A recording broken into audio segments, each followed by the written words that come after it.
What's this?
Well, I don't think I'll be able to get in there.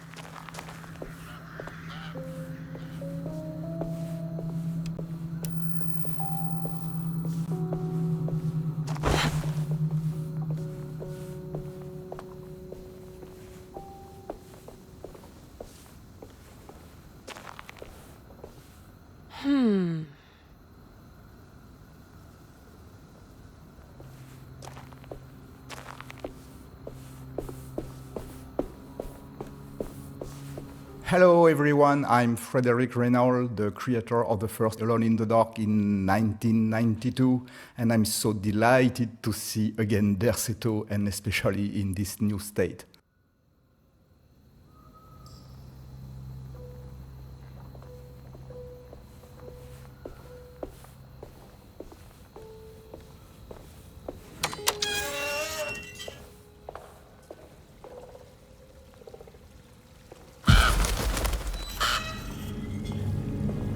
Inside the conservatory, we get our first taste for one of our main themes in the game, which is man versus nature, or human psyche versus nature. It's presented with this kind of on-the-nose metaphor of a giant tree kept inside a metal steel cage, which is this conservatory.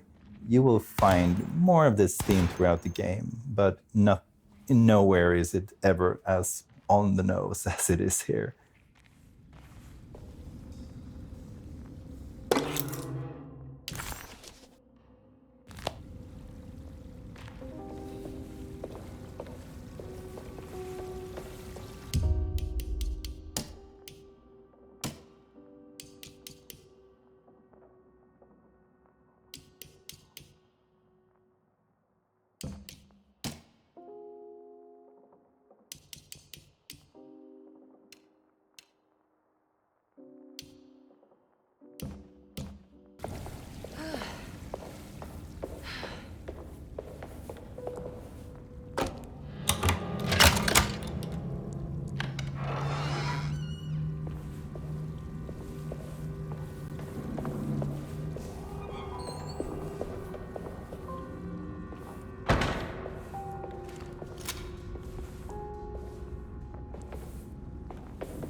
I'll just take this.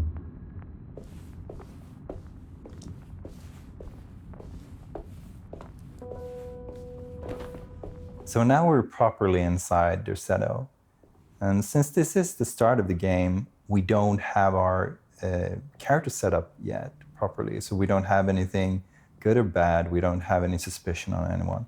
So we wanted to play on the idea of it might not be a great idea to just break in somewhere. So both Emily and Edward are supposed to be normal people, and Every day your silence weighs a little heavier. It's been a difficult year for everyone, and many have lost all hope. I read in the papers about people suffering. Pictures of dust-covered landscapes without a drop of water. I wish I knew if you were still tending the earth or if you had turned your back against us. I have started to look for help elsewhere. I pray you will tell me if I am going down a path that you find disagreeable. With help from Baptiste and Charlotte, I found comfort in the practice of the voodoo. I have long been skeptical of that Caribbean cult, but it's been of good use to me. It seems all harmless in my book. I say some words dreamt up by the Creoles, and I carry around a small pocket of gree-gree. Nothing of this is mentioned in the Bible, of course, but the French Quarter priestess tells me it's all connected. She says the Christian God is just one more perspective on the creator of things. That's what I like to think, but the other way around, that the spirits of her faith are just aspects of you, our Heavenly Father. I am so grateful for the words you gave Mr. Hartwood. We will sing your praises at St. John's Eve. The world will be blessed soon again. Only the sacrifices of the Old Testament compare to your demands. Let it be the truth. A mother of earth, wood, and dirt. A mother of 1,000 young. Sacred sand, $1.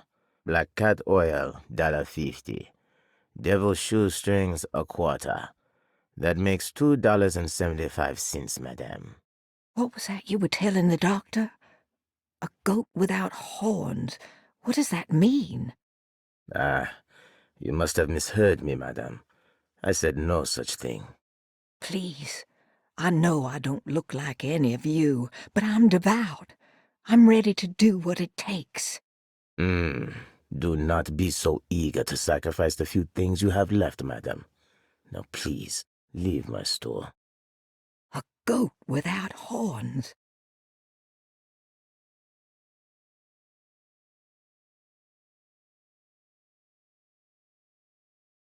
don't normally go around breaking into places that you're not allowed.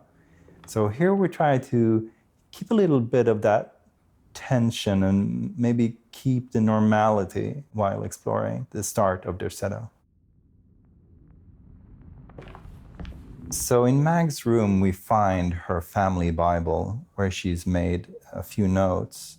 We find out she has a complex relationship to faith, and it involves Christianity and also some exploration of voodoo, which is, of course, an interesting and colorful piece or theme for New Orleans. So we definitely wanted to include that.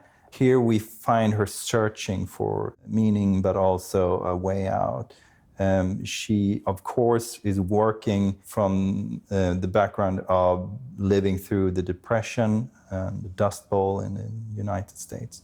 So this is our first taste for other faiths and even the seed for the cult that she will eventually become a part of.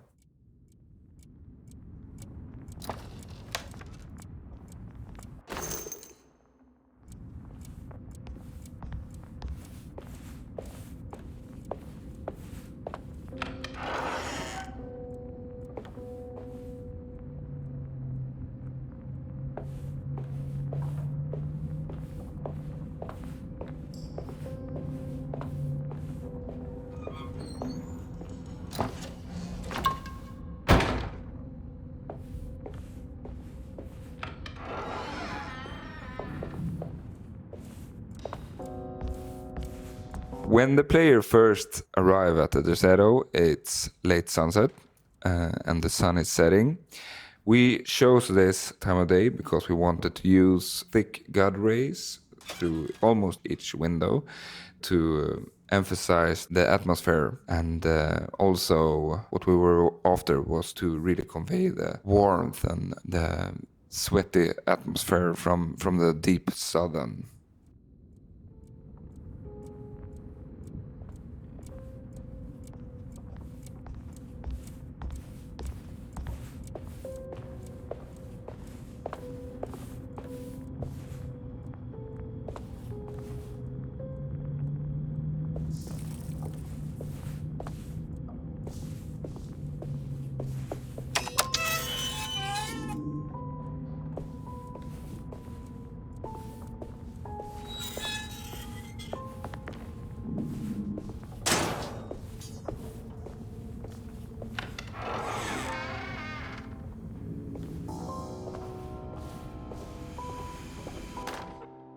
Please do not touch the boiler.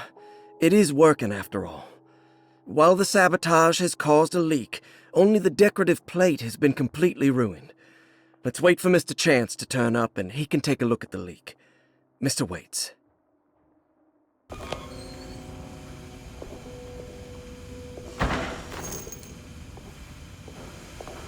I like the fact that you start the game from the first floor, which seems so more natural than what I did for the first version, because as I wanted the player just get out of the house, I needed to set it in another location, so that's why we started from the attic. But in this version, it sounds so more natural.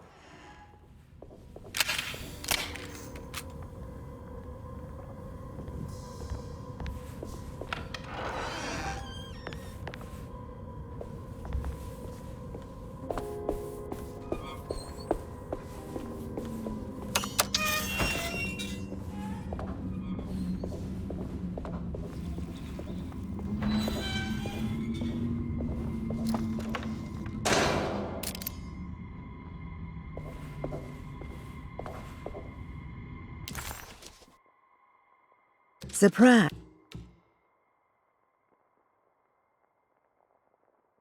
Surprised by her own reckless decision, Emily found herself breaking into Derceto. She mulled over how to present her story in case she got caught, but couldn't think of anything that sounded convincing. She wasn't much of a fast talker. Best to find a way to open the front door and let Detective Conby inside so he can handle the situation.